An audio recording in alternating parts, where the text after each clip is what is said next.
Assalamualaikum warahmatullahi wabarakatuh. Hai kakak, bagaimana kabarnya hari ini? Alhamdulillah, luar biasa, Allahu Akbar. Alhamdulillah, hari ini kita belajar lagi di pelajaran SKI atau Sejarah Kebudayaan Islam.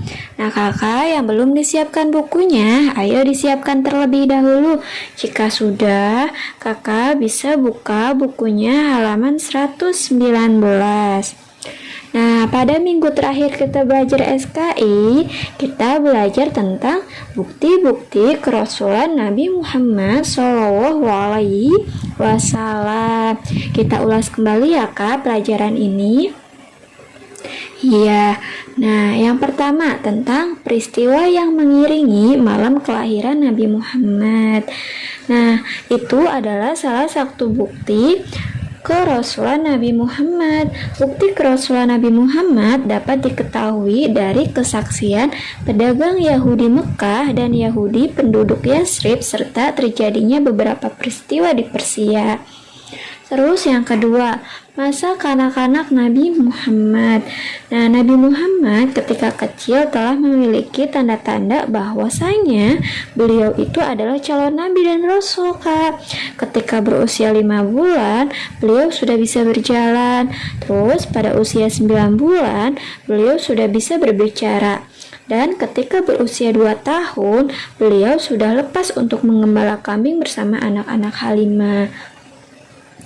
Nah, terus juga pada suatu hari ketika Nabi Muhammad sedang bermain bersama anak-anak lain, Nabi Muhammad itu didatangi malaikat Jibril. Malaikat Jibril memegangi Nabi Muhammad dan membelah dadanya. Malaikat Jibril mengeluarkan jantung Nabi Muhammad dan menyingkirkan sebuah gumpalan seraya menyatakan, nah ketika Nabi Muhammad dibawa oleh malaikat Jibril dan dibelah dadanya, malaikat Jibril itu bilang gini, inilah bagian dirimu yang dikuasai setan. Malaikat Jibril kemudian memandikan Nabi Muhammad dalam baskom dari emas dengan air dari sumur Zamzam yang suci dan di dekat Ka'bah. Setelah menutup kembali dada beliau, jadi setelah dibuka dadanya terus dibersihin, dimandikan kembali terus ditutup kembali.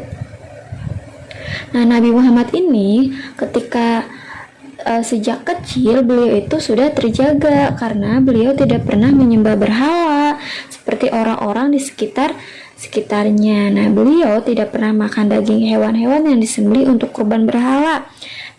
Nama Nabi Muhammad juga tidak pernah minum minuman yang memabukkan, berfoya-foya sebagaimana kebiasaan orang-orang Arab pada saat itu ya kak. Iya, terus yang ketiga ada pengasuhan pamannya. Pada masa pengasuhan pamannya Abu Thalib, perilaku Nabi Muhammad kecil itu berbeda dengan perilaku anak-anak lainnya. Beliau tak pernah tamak dengan makanan. Nah, Nabi Muhammad selalu menyisir rapih rambutnya dan wajah serta tubuh beliau selalu bersih kak. Jadi Nabi Muhammad itu selalu bersih ya walaupun beliau masih kecil. Terus pamannya pernah berkata, aku tak pernah mendengar dia berbohong, juga tak pernah aku melihat dia melakukan perbuatan yang tak senonoh. Kalau perlu saja Nabi Muhammad itu tertawa. Dia tidak juga ikut dalam permainan anak-anak. Dia lebih suka sendirian dan selalu sopan, rendah hati dan bersahaja.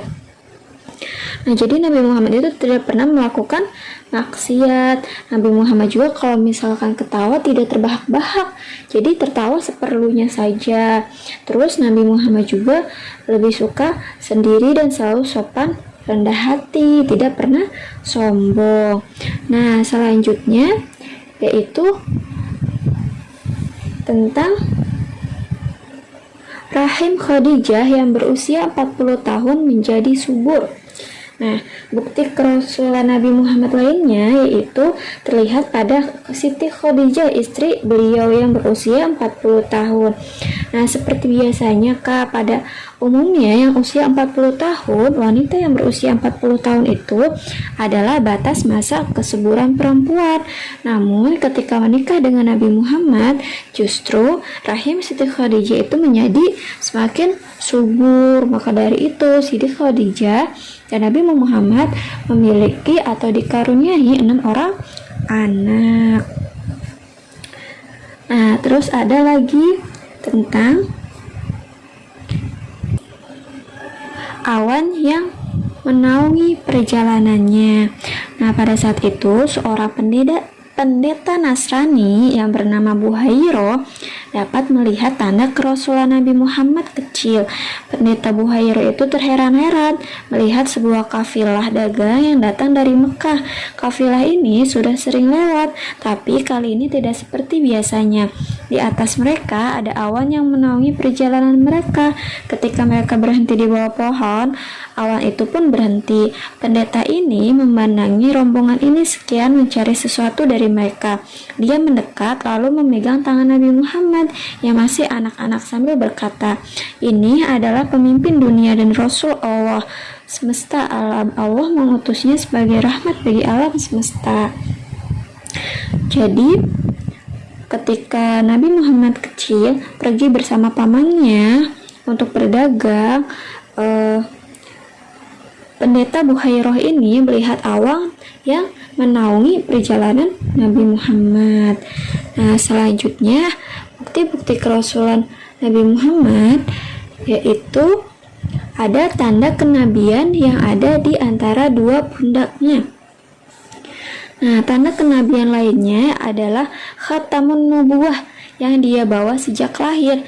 Nah, khatamun nubuwah ini artinya tempel kenabian atau tanda kenabian. Nah, tanda ini adalah tai lalat berwarna hitam kekuning-kuningan. Sebagian ulama mengatakan di situ tertulis Muhammad Rasul utusan Allah. Nah, terus yang terakhir kabar para nabi dan kitab-kitab sebelumnya.